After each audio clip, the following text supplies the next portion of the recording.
Hello guys, আসসালামু আলাইকুম রহমতুল্লাহ। আশা করি সকলে অনেক অনেক ভালো আছেন। আজকে চলে গেছিলাম একটা মেলাতে, তো সুতরাং চলুন মেলাটা আপনাদের ঘুরে দেখাই। প্রথমে দেখেন এখানে এক চাচা পান বিক্রি করতেছিল। তো পানগুলো খুব বেশি মজা ছিল না। আর এইখানে যে চিংড়ির চপগুলো বিক্রি করতেছে, দুই পাশে দুজন ভাই।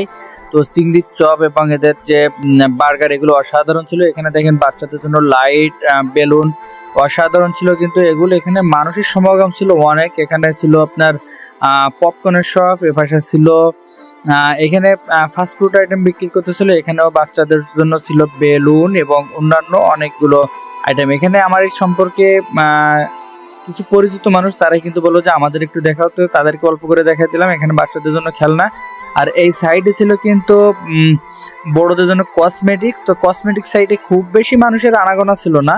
দেখেন এইখানে একজন ফাঁকাই দাঁড়িয়ে রয়েছে। বাচ্চাদের সবগুলো তো খুব বেশি আনাগোনা ছিল না, কিন্তু ফাস্টফুড আইটেমগুলোতে কিন্তু মানুষের যথেষ্ট ভিড় ছিল। আর এখানে কিন্তু অসাধারণভাবে যে খাবারগুলো বিক্রি হচ্ছিল অসাধারণ লাগতেছিল।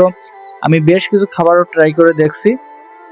তো এইখানে আপনারা আসলে চারিপাশে মনোরম পরিবেশ, সাথে দেখেন ধোঁয়া উঠতেছে গরম বাদাম খাইতে। আর এইখানে এই ঠান্ডায় কুলফি খাইতে যে মজা, সেটা বলে বোঝানো যাবে।